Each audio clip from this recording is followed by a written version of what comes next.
dulu. Oke. Selamat malam teman-teman, bertemu lagi di ruang diskusi Profita di malam Jumat. Malam ini kita ambil tema memutus rantai sandwich generation. Ini mohon maaf, harusnya materi ini disampaikan minggu kemarin, tapi karena ada masalah teknis, kita antennya tersambar petir waktu itu sehingga tidak ada sinyal, sehingga kita undur. Dan ini harus kita adakan malam ini karena ini tadi hari terakhir bursa gitu ya Mbak Intan ya. Yuk kita mulai aja teman-teman. Seperti biasa kalau ada pertanyaan langsung disampaikan di chat, nanti saya akan menyimak. Bila nggak ada pertanyaan, semoga nanti ini nggak lama akan selesai. Yang pertama, kita kenalan dulu dengan apa itu sandwich generation. Sandwich generation itu menurut buku yang ditulis oleh Milner tahun 81, ini seorang peneliti dari Amerika. Beliau mengatakan bahwa sandwich generation itu adalah individu yang diapit oleh kebutuhan dua generasi sekaligus. Sebagaimana isian daging dalam roti sandwich yang dihimpit roti dari atas dan bawah gitu kan. Maka sandwich generation itu adalah dagingnya gitu kan. Dan ini adalah jadi sandwich generation itu ada seseorang yang harus memenuhi kebutuhan dirinya sendiri, generasi di bawahnya, anak, dan generasi di atasnya, bisa orang tua atau kakek atau nenek. Nah, ini sandwich generation. Sandwich generation ini berdasarkan teori banyak dijumpai di negara-negara berkembang. Seperti Indonesia, yang kental dengan nilai-nilai kekerabatan. Termasuk salah satunya adalah India. Kalau dari buku yang saya baca itu, India adalah salah satu negara yang memiliki sandwich generation terbesar, gitu kan. Brasil juga. Itulah sandwich generation. Salah satu ciri sandwich generation adalah mereka tinggal dalam satu rumah dalam 3 generasi. Nah ini, jadi ada orang tua, anak, cucu. Nah itu kalau seperti itu biasanya masih termasuk sandwich generation. Umumnya, nah inilah kuncinya. Umumnya generasi sandwich ini terjadi secara turun-temurun, teman-teman. Itulah kenapa, jadi ketika orang tua terjebak dalam sandwich generation, gitu kan, kemungkinan besar anaknya besok juga akan terjebak dalam situasi yang sama. Jadi kalau orang tuanya sekarang sandwich generation, nanti akan melahirkan generasi sandwich generation juga, gitu kan. Ini bukan kata saya, ini kata buku, kata Milner tadi, gitu kan. Gitu kan. Hal inilah yang sering disebut sebagai siklus lingkaran sandwich generation. Jadi berupa siklus. Kalau sekarang begitu, nanti anaknya begitu lagi, dan seterusnya. Nah, itulah sandwich generation. Oleh karena itulah penting untuk diputus mata rantainya. Kalau sekarang misalkan kita sandwich generation, ya jangan sampai nanti anak kita mengalami hal yang sama. Karena sandwich generation itu juga secara teori sangat berat. Kenapa? Karena dia harus memenuhi kebutuhan dia, anak dan orang tuanya sekaligus. Orang tuanya bergantung kepada anaknya. Makanya banyak yang mengatakan dulu itu banyak anak, banyak rezeki gitu kan. Kalimat itu sebenarnya dalam tanda kutip sebagai bentuk pengharapan gitu kan, orang tua kepada anaknya. Anak dianggap sebagai investasi secara finansial. Nah, inilah yang penting untuk diputus mata rantainya, teman-teman. Berdasarkan survei nasional 2017 mengenai status tinggal di Indonesia, mayoritas orang tua di Indonesia itu masih tinggal dalam 3 generasi atau setidaknya tinggal bersama keluarganya. Orang tua tinggal dengan anaknya yang sudah menikah. Kalau belum punya cucu, anaknya masih menikah itu banyak. Nah, menurut Susenas tahun 2017, jumlahnya itu di kota besar mencapai 36%. Di desa 35%. Pertanyaannya, apakah Anda salah satunya? Gitu kan. Mbak Intan, apakah Anda salah satunya? Gitu kan. Jawabannya adalah ya gitu kan. Nah, ini kan. Karena masih banyak. Mungkin di sini ada yang tinggal ini sekali lagi ya. Ini tolong dibedakan, jangan berpikir bahwa ini kita nggak ngomongin masalah bakti anak ke orang tua, bukan bukan kita nggak ngomong itu ya. Kita nggak bahas itu. Tolong pahami itu. Tema kita bukan di situ. Nanti ada yang bilang, wah Pak kita kan bentuk sebagai bakti ke orang tua kan orang tua sendiri. Itu beda kasus. Kita ngomongin masalah dari sisi teori sandwich generation tadi gitu kan. Kebutuhan, masalah kebutuhan gitu. Nah, kemungkinan salah satu di antara yang hadir di sini juga mengalami itu. Juga termasuk dari sandwich generation tadi. Nah, sekarang kita ngomongin penyebab umumnya itu apa? Secara umum, penyebab sandwich generation itu yang pertama adalah profesi karyawan. Seperti kita tahu, sampai hari ini sebagian besar masyarakat usia produktif di Indonesia itu statusnya karyawan. Entah karyawan pemerintahan atau ASN, karyawan BUMN, karyawan perusahaan, bahkan sampai karyawan di tingkat non formal. Contoh karyawannya warteg misalkan. Nah, itu adalah karyawan. Gitu kan. Kita oleh kanan kiri sebagian besar karyawan. Proporsi usia produktif yang menjadi pengusaha atau memiliki usaha itu jauh lebih sedikit daripada profesi karyawan.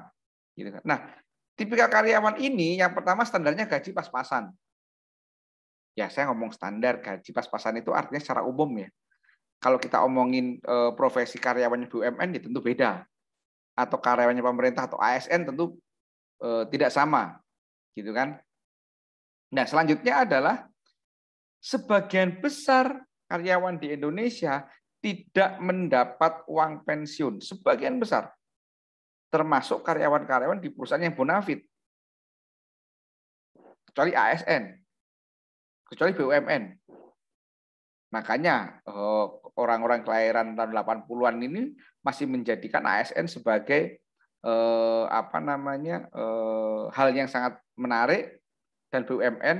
Kenapa? Ya karena uangnya gaji raspiro rapopos yang penting pensiune. Nah, karena kata-kata orang tua seperti itu. Nah, tuh profesi karyawan. Selanjutnya biasanya atau sebagian besar masyarakat di Indonesia itu kesadaran mempersiapkan pensiunnya sangat rendah. Bahkan persiapan pensiun umumnya dilakukan 1-3 tahun sebelum pensiun. Nah ini, apapun itu, karyawan apapun tuh, PNS pun, ASN pun, itu kalau mau pensiun baru 2 tahun sebelum pensiun itu baru mendapat pelatihan persiapan masa pensiun atau MPP. Karyawan BUMN pun sama. Gitu kan. Mereka mendapat pelatihan MPP itu bukan sejak awal masuk kerja, tapi sebaliknya, justru sebelum pensiun. Nah, inilah yang membuat salah satu penyebab umum dari sandwich generation. Yang kedua adalah minimnya literasi keuangan. Nah, ini penyebab utamanya ya ini. Karena masyarakat di Indonesia itu di negara berkembang itu umumnya hanya mengenal produk bank sebagai instrumen keuangan. Mereka nggak kenal reksadana, mereka nggak kenal saham, mereka alergi asuransi, ngertinya hanya emas dan seterusnya. Nah, itulah penyebab umum dari sandwich generation. Nah, kalau sekarang kita ngomongin kunci untuk memutus sandwich generation itu apa gitu kan? Kuncinya itu sebenarnya adalah satu, apa itu? Investasi. Investasi. Gitu kan. Nah, investasi. Sebelum kita ngomong investasi lebih lanjut, sekarang saya ingin teman-teman diskusi tentang kita sharing tentang cash flow quadrant. Cash flow quadrant. Cash flow quadrant itu adalah teori yang dikemukakan oleh Robert T. Kiyosaki. Beliau mengatakan seperti ini, bahwa seseorang itu secara finansial dibagi menjadi 4. Yang pertama employee atau pekerja, gitu kan ya, karyawan segala macam. Kemudian bisa berubah menjadi self employee. Self employee itu adalah orang yang bekerja untuk dirinya sendiri. Apa itu? Dokter. Jadi seorang dokter itu bisa termasuk employee kalau dia bekerja di rumah sakit. Tetapi dia bisa termasuk self employee kalau dia membuka praktek. Jadi kalau employee itu menerima gaji dari pihak lain, kalau self-employed itu menerima gaji dari dirinya sendiri, gitu kan. Kemudian kalau dokter itu punya rumah sakit, nah gitu kan, punya rumah sakit, maka dia disebut business owner tipe B, pemilik bisnis. Kalau pemilik bisnis itu bisnisnya sudah running well, dia kemudian keluar dari sistem itu, dia hanya memiliki bisnis itu atau rumah sakit itu, maka dia disebut sebagai investor. Nah, di level investor inilah yang disebut dengan uang bekerja untuk Anda. Nah, ini teori yang dikemukakan oleh si Robert Kiyosaki. Jadi sekarang kita berada di mana ini? Misalkan saya itu ASN. Oh, maka sekarang saya di employee. Gitu kan. Tapi saya itu bisa kok, misalkan Mas Rizal itu bisa kok, selain bekerja di sekuritas, dia juga bisa bisnis saham kok. Maka dia self-employee. Gitu kan. Nah, dan seterusnya seperti itu. Ini adalah cash flow quadrant. Kalau seorang pemilik toko itu di mana? Itu dia kalau nggak di level S, self-employed dia B. Itu. Karena dia masih terlibat dan dia menggaji dirinya sendiri, itu masih di business owner. Kecuali kalau tokonya udah besar, kemudian dia udah cabut dari sistem itu, nggak pernah ngurusin lagi, dia tidur di rumah, jalan, main, dolan, rekreasi, dapat duit, itulah disebut investor. Jadi intinya adalah teman-teman, puncak dari setiap profesi, apapun itu adalah passive income. Itulah puncak. Disebut sebagai puncak dari setiap profesi adalah passive income. Passive income itu apa toh? Passive income itu adalah definisi gampangnya, nggak ngapa-ngapain tapi dapat duit. Ini bukan berarti punya tuyul, gitu kan? Tapi dia udah di level I. Level apa? Level investor. Level money works for you. Gitu. Nah, baru sekarang ini aja, tahun 2000-an ini aja, dikenal sandwich generation. Sebelumnya nggak ada. Kenapa? Nah, ini jelasannya. Karena ini ada beberapa contoh passive income yang dikenal di masyarakat. Dan orang tua dulu masih memiliki ini. Apa itu? Yang pertama, contoh passive income di masyarakat itu yang pertama adalah pertanian perkebunan. Orang zaman dulu tuh sawahnya luas-luas. Ombo-ombo gitu kan. Jadi kalau beliau sudah tua, dia masih bisa menggarapkan sawahnya kepada orang lain. Sehingga beliau nggak bekerja lagi, tapi dapat duit. Nah, jadi sekarang kalau kita kepingin memutus mata rantai sandwich generation, kita harus punya kebun, punya pertanian. Tapi yang luas. Kalau punya kebun buah naga cuma 100 meter persegi gitu kan, ya itu nggak bisa memenuhi kehidupan gitu kan. Nah ini jadi salah satu kunci untuk memutus mata rantai sandwich generation adalah punya investasi. Contoh investasi yang membuat pasif income adalah pertanian atau perkebunan. Contoh pertama. Contoh selanjutnya adalah bisnis autopilot, yaitu bisnis besar yang tidak memerlukan keterlibatan owner dalam menjalankannya. Wah, ini banyak. Misalkan kita punya rumah sakit, punya klinik, yang kita sudah pensiun, punya toko, punya departemen store, dan seterusnya. Atau punya seperti ini. Ini adalah bisnis yang besar, ini adalah franchise. Orang yang punya KFC itu nggak pernah lagi nungguin KFC-nya. Gitu kan. Tapi masih dapat duit, itulah passive income. Gitu kan. Nah, yang kedua sama, ini franchise. Contoh orang yang punya Alfamart, Indomaret, Pertamina yang punya SPBU, yang punya Apotika 24. Nah, ini adalah contoh-contoh passive income. Orang yang punya K24 itu nggak pernah setiap hari mantengin datang ke kantor K24, atau yang punya SPBU itu nggak mungkin setiap hari dia masih kerja ngawasin SPBU-nya, gitu kan. Tapi dapat duit setiap bulan, gitu kan. Nah, ini adalah passive income atau investasi. Nah, tetapi ada tapinya. Wah, Mas, semua contoh tadi itu kan modalnya gede, Mas. Sementara saya kan nganu gitu kan. Kalau kata Mbak Intan tuh tapi kan nganu, Mas, gitu kan. Nganunya itu apa gitu kan. Nganunya itu ya contoh yang karyawan itu apa bisa, Mas? Saya itu modalnya pas-pasan, apakah bisa punya investasi untuk masa tua gitu kan. Karena kalau tak hitung-hitung itu Mas ya gitu kan. Mau punya SPBU itu paling nggak harus punya duit 9 miliar gitu kan. Dari mana ngumpulin ini nanti? Nah gitu kan. Nah ini. Oke, bentar. Ada yang request. Sebentar teman-teman, ada yang request. Oke. Nah, jadi itu. Intinya apakah bisa? Kalau jawabannya itu sangat bisa. Sangat bisa. Gitu kan. Terus invest di mana? Supaya saya yang modalnya pas-pasan, supaya saya yang karyawan ini bisa punya investasi yang nantinya pada saat saya pensiun itu bisa memberikan passive income. Saat sudah tua nggak bisa ngapa-ngapain, mas secara fisik sudah tidak sekuat masa muda, gitu kan? Bukan nggak bisa ngapa-ngapain, mohon maaf. Saat pensiun sudah kekuatannya sudah tidak bisa seperti muda, harus tidak selincah seperti muda, tapi bisa dapat duit. Dari mana? Nah, ini jawabannya. Banyak orang berpikir bahwa emas dan deposito paling tepat. Emas berarti dari sekarang nabung emas. Apalagi sekarang banyak dijelaskan itu emas mikro, emas yang hanya 0,1 gram gitu kan. Pertanyaannya, apakah emas bisa memberikan kita passive income? Bisa kalau dijual. Kalau nggak dijual, nah itu kan. Oh deposito, oke deposito. Tapi apakah imbal hasil deposito itu bisa mengalahkan inflasi? Nah itulah pertanyaannya. Dan saya ada data, nah ini atau pertanyaan nih, ada pertanyaan. Kalau saya tanya, misalkan saya tanya kepada siapa yang hadir nih.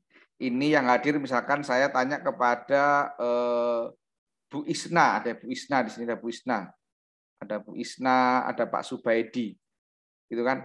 Kalau Bu Isna atau Pak Subaidi punya uang 500.000 gitu kan, supaya atau 1 juta, supaya aman dan tumbuh, maka disimpan dalam bentuk apa? Kalau pertanyaan tabungan deposito emas, saya yakin kalau jawabannya ibu-ibu pasti milihnya emas. Kalau jawabannya bapak-bapak nggak jelas. Karena mungkin tabungan, mungkin deposito, mungkin emas. Tapi kalau ibu-ibu biasanya kalau punya 1 juta tabung mana? Jawabannya emas gitu kan. Sekarang mari kita lihat. Atau ada yang bilang properti gitu kan. Duit 1 juta properti itu properti apa gitu kan. Atau 500.000 itu properti apa gitu kan. Propertinya mungkin rumah darah gitu kan. Nah itu. Nah sekarang pertanyaannya, nah ini saya ada data ini.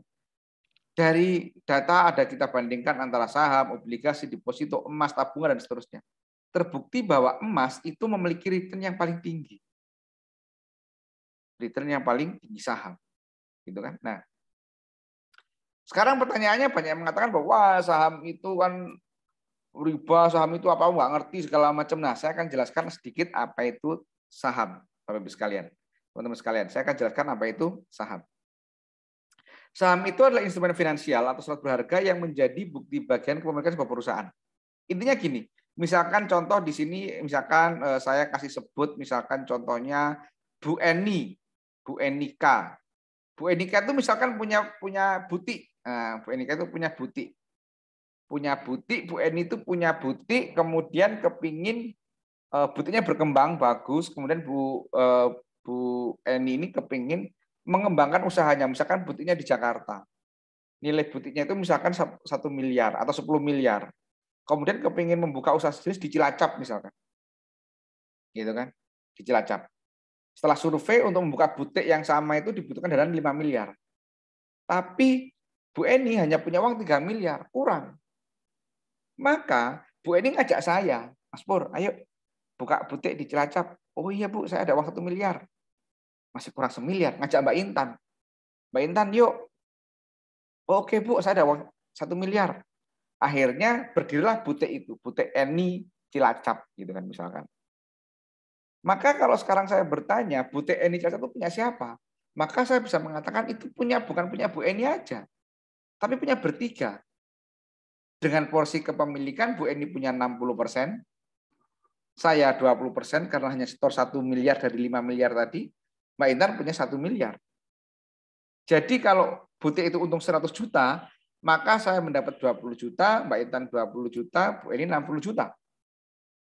Bisa dipahami ya teman-teman ya? Nah, Nah, itulah saham. Di perusahaan terbuka ini ya sama. Jadi kalau Bapak Ibu sekalian tahu Unilever, tahu Sido Muncul, tahu Bank BRI, Bank BCA jual saham, itu karena ada masyarakat yang ikut membeli saham, yang ikut menjadi pemilik. Dan itu prosesnya nggak gampang. Nggak serta-merta Bu Eni punya butik, punya bengkel, kemudian mau IPO langsung bisa, nggak bisa. Wah, itu panjang prosesnya. Gitu kan? Nah, begitu Bapak sekalian. Sekarang kalau kita ngomongin investasi kepada saham, ini contoh ilustrasi, ini data. Saya ulangin, ini data. Tahun 93 itu harga Honda Tiger itu pertama kali rilis tahun 93. Honda Tiger itu ada 8 juta. Andai, kita ngomong berandai-andai. Andai tahun 93 uang 8 juta itu tidak dibelikan Honda Tiger, tapi dibelikan pabriknya Honda Tiger atau sahamnya Astra, maka saat ini nilai sahamnya sudah setara dengan 447 juta. Ini belum termasuk dividen. Apa itu dividen? Dividen adalah imbal hasil atau bagi hasil perusahaan. Belum termasuk itu. Ini kalau termasuk itu bisa jadi Pajero nilainya. Nah, jadi merubah motor menjadi mobil itu nggak perlu Kanjeng Dimas gitu, nggak perlu dukun penggada uang, cukup di saham bisa. Nah, inilah contohnya. Kemudian ada contoh lagi. Nah ini cerita dari namanya Kohalim, sahabat saya orang Banyuwangi. Waktu itu beliau ikut kelas di Surabaya, ikut kelas campur kita di Surabaya, pulang kemudian cerita, aku lagi belajar saham Pak, gitu kan, bilang sama papanya. Papanya bilang, wah aku juga punya sahamnya Semen Gresik. Waktu itu tahun 91, itu semua pemilik atau semua agen dari Semen Gresik harus beli sahamnya Semen Gresik. Nah, sahamnya difoto sama Kohalim seperti ini fotonya, ini saya tutupin. Nomornya saya tutupin ini. Gitu kan. Nah, ini kalau kita ngomongin progresnya sama saham Semen Gresik, dan saya yakin Bapak Ibu sekalian kalau punya rumah, kemungkinan besar semennya pasti menggunakan Semen Gresik. Gitu kan. Nah, ini kita kombinasikan, kita analogikan atau kita bandingkan dengan biaya haji. Tahun 91 itu biaya haji itu per orang 6 juta rupiah. Tahun 91. Andai kan uang 6 juta rupiah itu tidak digunakan untuk membeli, untuk berangkat haji, dan ini contoh aja, asumsi aja gitu kan, analogi aja. Tetapi digunakan untuk membeli Semen Gresik atau sahamnya Semen Gresik, maka tahun 2019 kemarin uangnya menjadi 3,7 miliar atau bisa untuk haji seberapa ini? 105 orang. Karena tahun 2020 itu biaya haji 35 juta sekian. Nah, inilah Bapak sekalian. Didiemin aja seperti itu. Itu contoh. Nah, ini fakta ini fakta ini. Gitu kan. Nah, ini contoh lagi di saham Unilever. Saya yakin yang ada di room ini gitu kan, yang ikut webinar malam ini gitu kan. Saya yakin semuanya konsumennya Unilever, entah apanya. Mungkin sampunya, mungkin sabunnya, mungkin kecapnya, mungkin deodorannya gitu kan. Dan seterusnya. Nah, ini saya contoh ini, contoh. Ini adalah ilustrasi apabila kita rutin menabung atau membeli saham Unilever setiap bulan 500.000. Ini 500.000 beli, 500.000 beli. Setiap bulan pokoknya ada uang 500.000 beli saham Unilever. Merem. Maka tahun ke-11 itu uangnya sudah mencapai 341 juta. Bandingkan dengan kalau ditabung aja hanya 105 juta. Dan sekali lagi ini belum termasuk dengan dividen. Dividen itu apa? Dividen itu gampangannya kalau kita teman-teman ikut koperasi, kalau ikut koperasi itu kan dapat sisa hasil usaha SHU. Kalau punya saham itu dapat bagi hasilnya berupa namanya dividen. Keuntungan perusahaan itu yang dibagikan. Nah, inilah teman-teman, konsep inilah yang oleh pemerintah digaungkan dalam kampanye Yuk Nabung Saham, untuk persiapan masa pensiun. Punya saham untuk masa pensiun. Karena Unilever ini setiap tahun bagi dividen 2 kali. Nah ini. Dan perusahaan Indonesia itu banyak. Bapak Ibu nggak mungkin tidak pernah menggunakan produk dari perusahaan yang IPO, yang punya saham. Contoh, masuk angin minumnya Sido Muncul. Bapak-bapak yang merokok, rokoknya Sampurna, Jisamsu, gitu kan. Teleponnya pakai Telkomsel, motornya Honda, Toyota, gitu kan.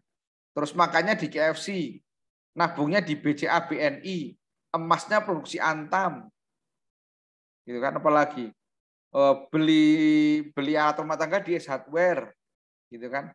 Beli motor kredit di FIF, gitu kan.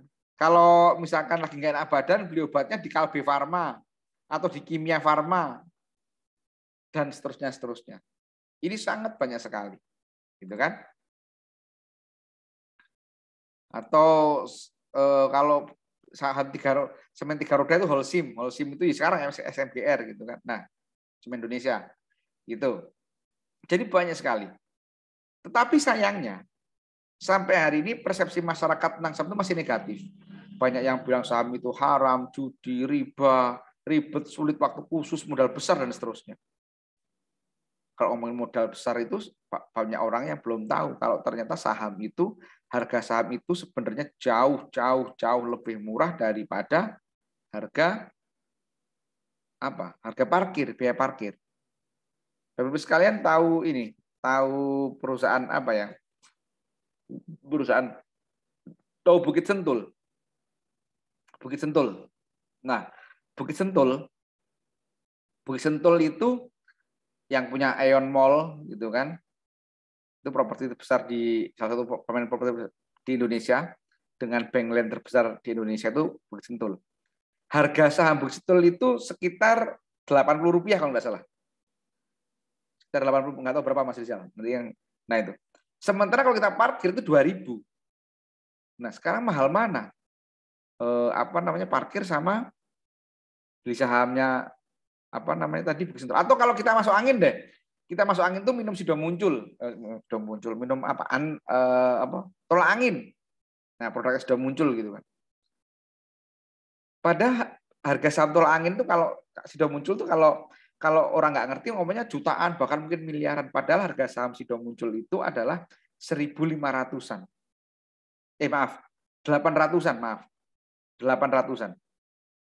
Jadi lebih murah saham Sido Muncul daripada biaya parkir. Parkir itu sekarang paling nggak 2.000. Mobil 5.000 minimal. Nah, inilah banyak orang yang berpikir tuh. Kalau ngomongin haram judi, gitu kan. Nah, ini. Kalau ngomongin haram judi, kita ngomongin fikih muamalah ini. Gitu kan. Nah, saya bukan kiai, bukan ustadz, gitu kan, tapi saya punya dasar apa itu fatwa MUI. Bahwa saham itu halal. Dari tahun 2003, MUI udah bikin fatwa tentang pasar modal. Tahun 2020 kemarin udah bikin fatwa tentang saham. Bahwa saham itu adalah hal yang halal. Tentu dengan memperhatikan beberapa hal. Contoh, jangan membeli saham perusahaan non-syar'i. Apa itu contoh? BCA Finance, BCA, FIF itu nggak syar'i. Atau mau beli sahamnya rokok itu nggak syar'i. Gudang garam, Sampur itu nggak syar'i. Nah, itu contohnya begitu. Kemudian faktanya, nah ini.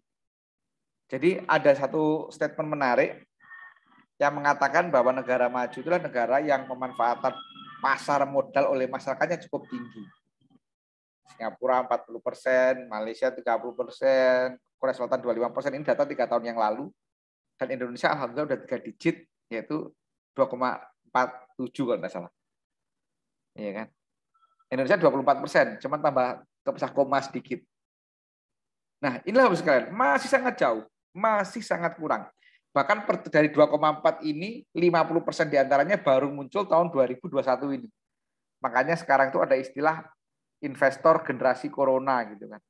Karena mau ngapain bingung di rumah, nggak bisa kerja, akhirnya masuk ke saham. Nah ini.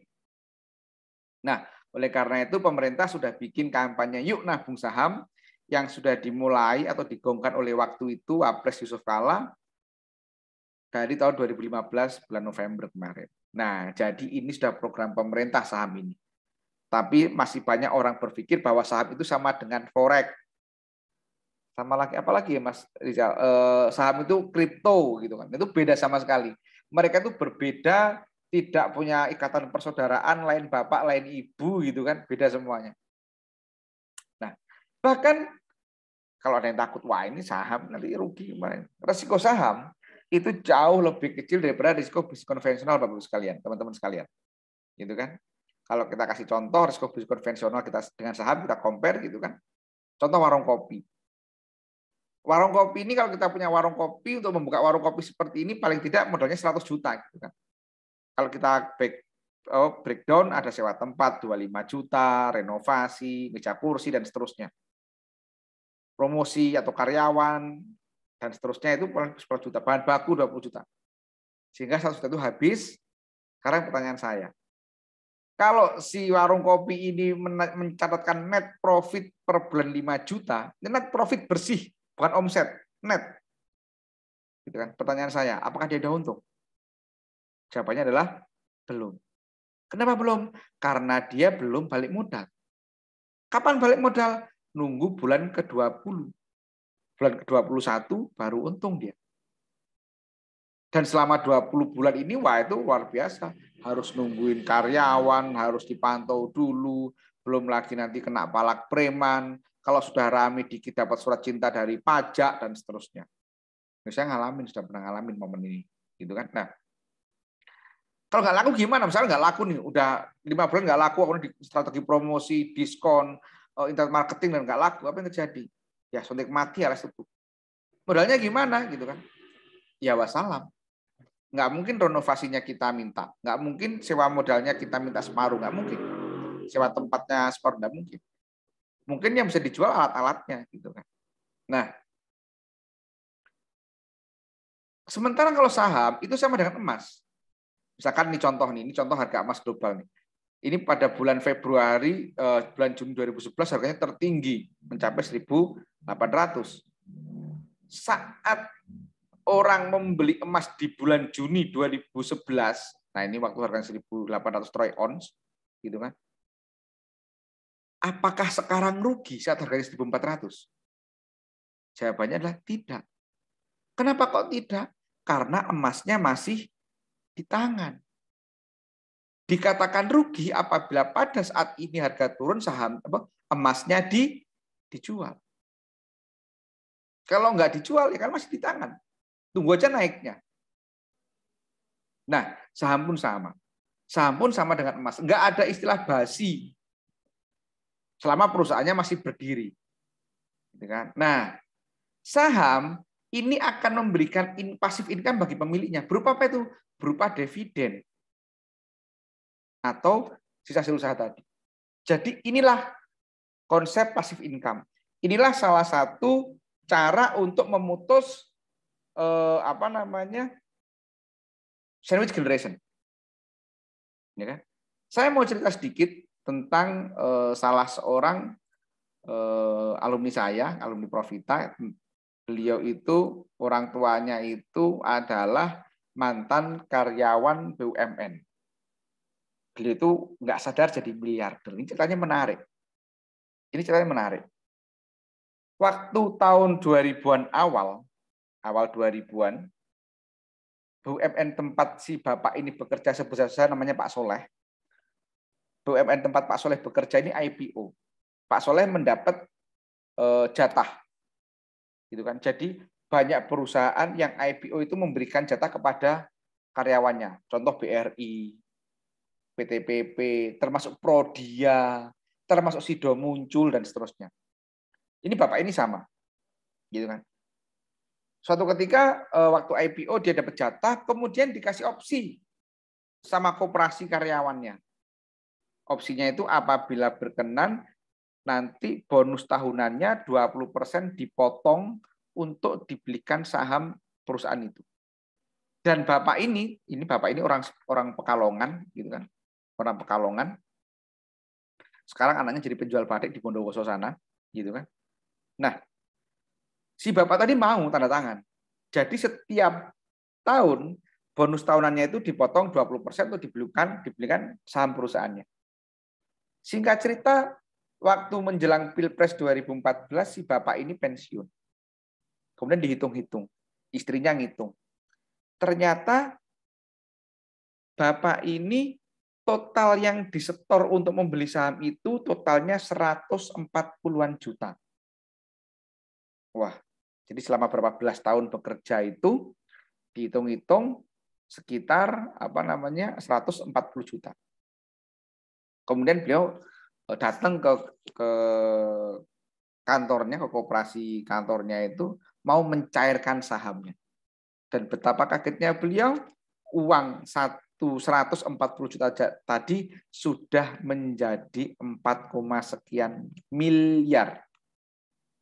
Akhirnya uang itu tahun 2014 itu diambil separuh, gitu kan, hampir separuh, 3,9 M-nya masih berupa saham, dan sekarang uangnya itu menjadi 2, sekian tadi menjadi saham, dan uang itu sekarang menjadi 3, sekian M.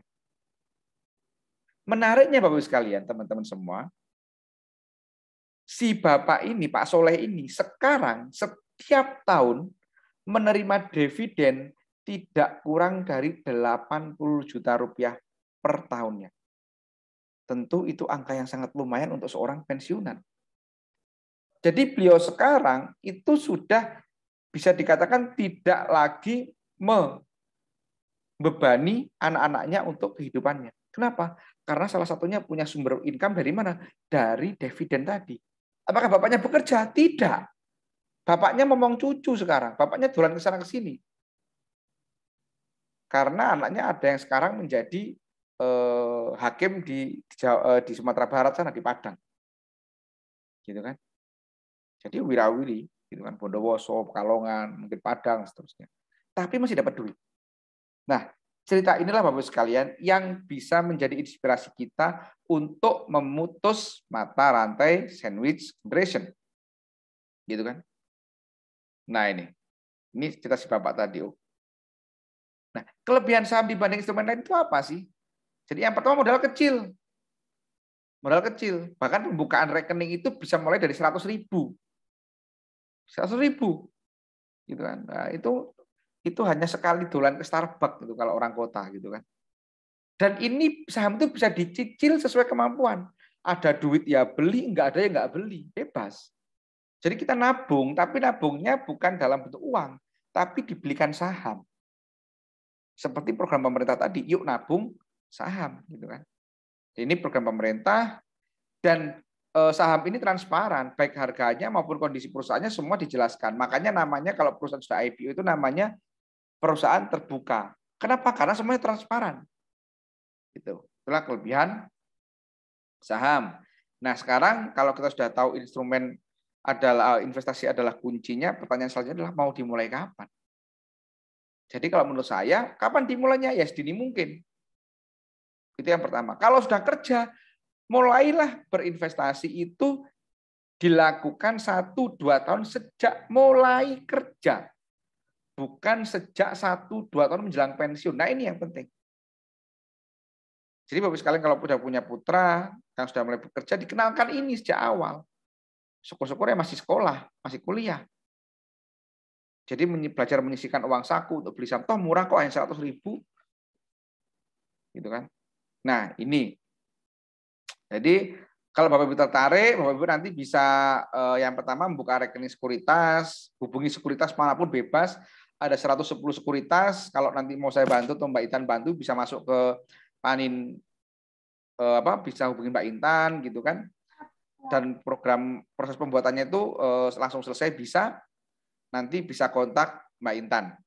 Nah ini. Dan Bapak Ibu sekalian bagi yang masih ingin belajar lebih lanjut, Bapak Ibu silakan bisa masuk ke ini saya terus dicat ya, bisa masuk ke YouTube-nya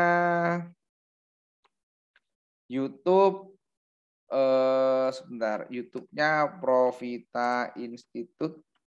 Nah, di situ ada panduan lengkap investasi saham, nanti bisa mulai memilih saham dan seterusnya, itu bisa. Atau nanti bisa bertanya lebih lanjut ke Mbak Intan di nomor ini. Oke, sebelum saya tutup, oh ya aman apa tidak ini saham? Sekarang terakhir nih, ini slide terakhir kalau nggak salah. Oh iya, nah ini apakah saham itu aman gitu kan? Jadi saham itu sekalian.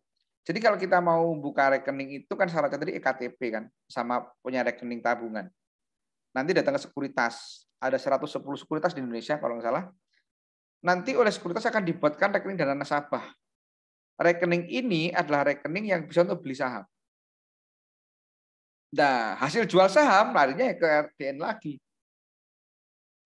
RDN, uang yang ada di RDN itu hanya bisa keluar satu pintu. Jadi RDN itu bisa menerima dana dari manapun. Misalkan ini ada siapa yang datang di sini, misalkan ada Pak Hamas Musyadat gitu kan. Misalkan Pak Hamas Musyadat ini mau buka rekening, ini nanti bisa dari kantor transfer ke RDN-nya Pak Sadat, bisa istrinya, bisa mungkin dapat arisan RT, bisa ditransfer ke RDN-nya. Tapi uang yang ada di RDN ini hanya bisa keluar ke rekening awal yang didaftarkan oleh Pak Sadat tadi. Jadi andaikan Pak Sadat itu orangnya pelupa, user ID PIN passwordnya ditulis, kemudian saya tahu user ID PIN passwordnya Pak Sadat, tetap saya nggak bisa bawa lari uangnya Pak Sadat. Kenapa? Karena kalau lari dari sini, larinya kemana? Ke rekening yang didaftarkan di awal. Yang mana rekening ini, rekening bank ini adalah yang mengakses adalah Pak Sadat sendiri, saya nggak bisa. Nah, itulah prinsip keamanannya saham. Bagaimana cara beli saham gitu kan? Nah, yang penting sekarang buka RDN dulu. Kalau tertarik, kalau dari RDN jadi nanti kita akan webinar lagi, kita kasih panduan cara membeli saham atau bisa buka YouTube-nya Profita. Di situ ada video berjudul panduan lengkap investasi saham. Gitu kan? Kalau nanti saya jelaskan sekarang sekaligus nanti lupa kebanyakan gitu kan. Sekarang intinya seperti itu aja. Terima kasih. Saya kasih waktu 5 menit untuk bertanya, silakan. Kalau nggak ada, kita tutup. Ada pertanyaan, silakan tulis di kolom chat.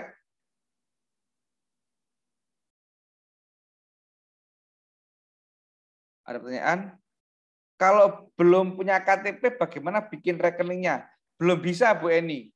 Jadi syaratnya EKTP wajib. Jadi kalau belum punya, kalau punya anak pengen dibuka RDN, maka sementara nanti pakai nama orang tuanya dulu. Begitu, Bu Eni. Begitu nggak, Bu Eni? Jadi EKTP itu wajib. Wajib. Ada lagi? Oke. Kalau tidak ada, kita akhiri. Teman-teman, Bapak sekalian, terima kasih telah hadir di webinar pada. Oh, ini ada chat lagi, siapa lagi nih? Oh, salam buat Mbak Intan. Oh, ada Bu Eni. Bu Eni, ini Mbak Intan dapat salam dari Bu Eni. Happy New Year. Selamat tahun baru gitu kan. Oke, terima kasih. Apabila ada, oh foto dulu, teman-teman lupa. Foto ya lupa. Udah tak foto gini aja, Mas Rizal. Sebentar, saya foto Mas Rizal. Oke. Oke, sudah. Oke, teman-teman, bagaimana dari saya? Terima kasih. Wassalamualaikum, sampai ketemu di webinar selanjutnya. Wassalamualaikum warahmatullahi wabarakatuh. Waalaikumsalam warahmatullahi wabarakatuh. Makasih.